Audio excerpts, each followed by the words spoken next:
Issued on the 30th of August 2019 7/11 modified, the 30th of August 2019 9:35 U.S. President Donald Trump canceled a trip to Poland as Hurricane Dorian headed towards Florida, strengthening on Thursday to a Category 2 storm.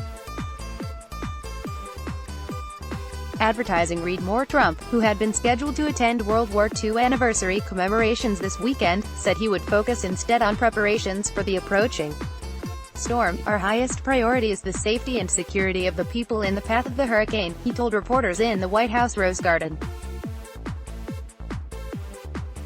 Vice President Mike Pence would go to Poland in his place, Trump said.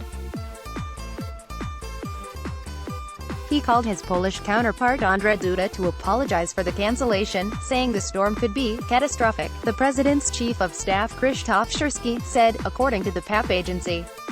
Dorian's maximum sustained winds reached 105 miles per hour, 165 kilometers per hour, making it a Category 2 storm on a 5-level scale, the National Hurricane Center (NHC) said in an advisory. Hurricane Dorian is now projected to grow into a Cat 4 storm. One of the most accurate storm predictions, the European model expects a track that would strike a full frontal blow on Trump's Mar-a-Lago club in Palm Beach, Florida. Florida's governor declared a state of emergency, warning the millions of people who live up and down the eastern coast of the Sunshine State to prepare for a potentially major hurricane. "All Floridians really need to monitor Hurricane Dorian and make the necessary preparations," Governor Ron DeSantis said. "Have your plan and make those preparations right now." Catastrophic impacts. Georgia, another southeastern state potentially in the storm's path, followed suit for 12 counties. Governor Brian Kemp said the hurricane has the potential to produce catastrophic impacts to citizens throughout the southeast coastal region of the United States. Trump, who has properties including the Mar-a-Lago resort in Florida, a politically important state for his 2020 re-election bid, also warned Floridians to get ready, be prepared. "It will be a very big hurricane, perhaps one of the biggest," he said on Twitter. The U.S. Coast Guard said ocean-going commercial vessels should make plans to leave South Florida ports. The risk of devastating hurricane-force winds along the Florida East Coast and Peninsula late this weekend and early next week continues to increase, the NHC warned.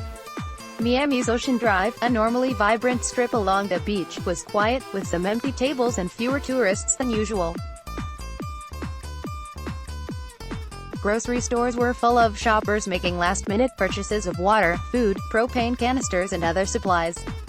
There were lines at some gasoline stations as drivers filled up their tanks. One shopper, Magdalena Gomez from Argentina, was preparing for her first hurricane. "If they tell me to go buy water, I go buy water. I do everything they say." A Rolling Stones concert originally scheduled for Saturday night was moved up by a day, due to the weather forecast, the band's Twitter account said.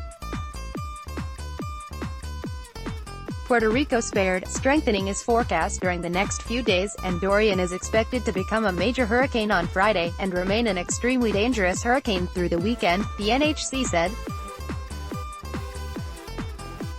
The U.S. territory of Puerto Rico, still recovering from a powerful storm 2 years ago, was largely spared, but the NHC said Dorian could dump up to 7 inches, 18 centimeters, of rain on some parts of the Bahamas.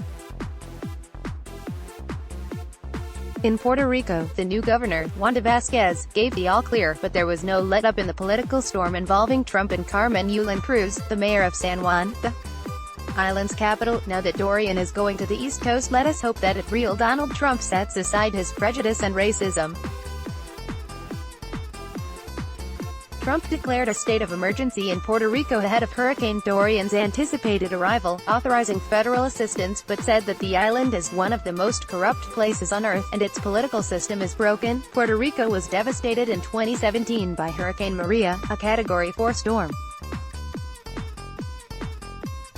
A study accepted as valid by the government, which initially put the death toll at 64, estimated that nearly 3,000 people died as a result of the hurricane and the months of disruption that followed. AFP, let's block ads. Why?